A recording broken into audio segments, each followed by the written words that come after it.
모든 만물이 하나님께로부터 시작되고 또 모든 만물이 하나님에 의해서 보존되고 모든 만물이 하나님 뜻대로 되어진다. 오늘 우리가 함께 살펴볼 하나님의 주권, 또 주권자 하나님에 대한 주제인 것이죠. 주권자 하나님이라는 뜻이 뭐냐면, 하나님은 세상을 창조하실 뿐만 아니라 지금도 모든 만물을 보존하고 계시고 인간의 모든 역사를 주관하시고 모든 사건들을 하나님의 선하시고 완전한 뜻을 이루기 위하여 섭리하시는 분이다 라고 표현합니다. 하나님의 주권, 주권자 하나님을 이야기할 때 첫 번째로는 보존이라는 단어와 두 번째는 주관이라는 단어와 세 번째는 섭리라는 단어입니다.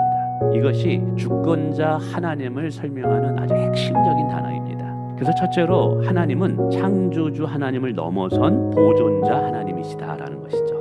하나님이 세상을 만든 뒤에 멀리서 구경만 하는 것이 아니라 지금 이 순간에도 모든 우주 질서를 붙들고 계신 분이시다. 그래서 이 세상이 무질서한 것 같지만 여전히 질서 있게 움직이는 이유는 주관하시는 하나님이 붙잡고 계시기 때문이다라는 거예요. 우리가 오늘 호흡하는 것도 하나님이 오늘 우리를 붙잡고 있기 때문이래요. 뿐만 아니라 하나님은 역사의 주관자시다라는 거예요. 그래서 하나님은 거대한 제국의 흥망성쇠를 결정하시는 분이래요. 오늘 우리의 삶도 작은 사건들이 일어날 때 성경은 말하죠. 나뭇잎 하나 떨어지는 것도 우연이 아니다. 하나님의 계획과 섭리가 있기 때문에 떨어지는 것이다라는 것이죠. 우리는 사실은 믿음이 연약하고 영의 눈이 완전히 열리지 못해서 우리 삶에 일어나는 작은 사건들, 우연들인 것 같지만 하나님의 완전한 계획을 이루기 위해서 필요한 것들이었음을 깨닫게 될 거예요. 이게 뭐냐면 하나님께서 오늘도 역사의 시간의 주관자로서 우리를 이끌어가고 계시다는 사실이에요. 세 번째, 하나님은 섭리자라는 거예요. 하나님은 우리를 로봇으로 만들지 않았습니다. 우리에게 자유의지를 주셨고 날마다 무언가를 우리가 선택하게 하셨죠. 그런데 우리가 잘못된 선택을 하고 그래서 또 너무 우리가 연약하여 또 실수할 때도 이러한 모든 선택들이 결국은 하나님의 뜻을 이루는 하나님의 섭리 가운데 있게 하시더라는 거예요. 근데 여러분, 이것을 오해하시면 안 돼요. 죄는 싫어합니다. 그러나 죄의 결과를 하나님의 주권과 섭리 가운데 하나님의 뜻으로 만들더라라는 사실이에요. 그래서 이 섭리자 하나님은요, 우리의 실패가 하나님의 실패가 되지 않게 만드셔요.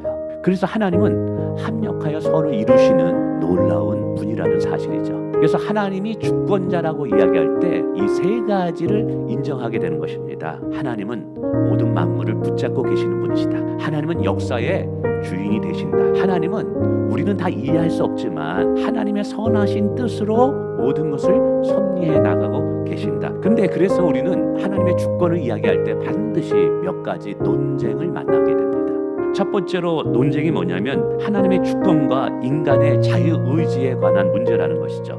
어떤 분들은 하나님이 다 주관하신다면 우리는 생각과 우리의 계획이 무슨 의미가 있겠어? 네, 여러분, 하나님은 우리를 로봇으로 만들지 않았어요. 하나님과 같이 스스로 선택할 수 있는 권리라는 자유를 우리에게 허락하셨습니다. 그래서 하나님은 나의 모든 의지와 선택을 통해서도 얼마든지 하나님의 거대한 역사를 써내려갈 수 있는 분이라는 사실을 기억하시길 바랍니다. 뿐만 아니라 하나님의 선하심과 세상의 고통의 문제예요.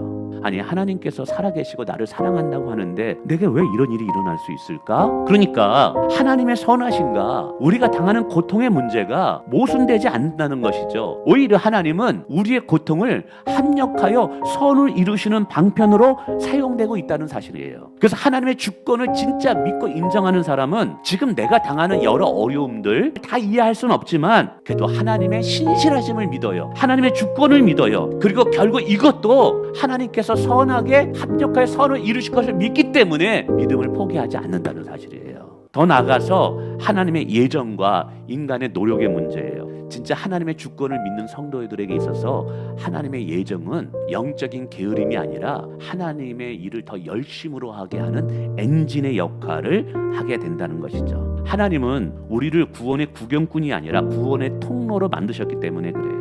우리가 열심을 내는 신앙생활, 헌신하는 신앙생활은 우리의 노력이 무언가를 맺어질 것이가 아니라 하나님이 반드시 이루실 것을 믿기 때문에 기쁨으로 순종하는 줄을 믿습니다. 하나님께서 왜 하나님의 주권을 그렇게 이야기하는 것? 몇 가지로 생각해 보는데 이게 은혜가 돼요. 첫 번째는 하나님이 하나님 되시기 위함이에요. 뿐만 아니라 하나님의 뜻이 결코 무너지지 않는다는 것을 보여주기 위해서 하나님의 주권을 강조하는 거예요. 뿐만 아니라 우리의 구원을 끝까지 안전하게 지키기 위해서 하나님은 주권자임을 강조하셔요. 두 번째, 우리의 반응의 태도는요, 결과를 하나님께 맡기고 오늘 하루를 헌물로 사셔야 돼요. 말씀을 맺습니다. 여러분, 혼자 하나님을 믿는 성도는 이렇게 한 단어로 정의를 내릴 수 있을 것 같아요. 가장 치열하게 삶을 살 때 가장 편안하게 잠자리에 드는 사람이다.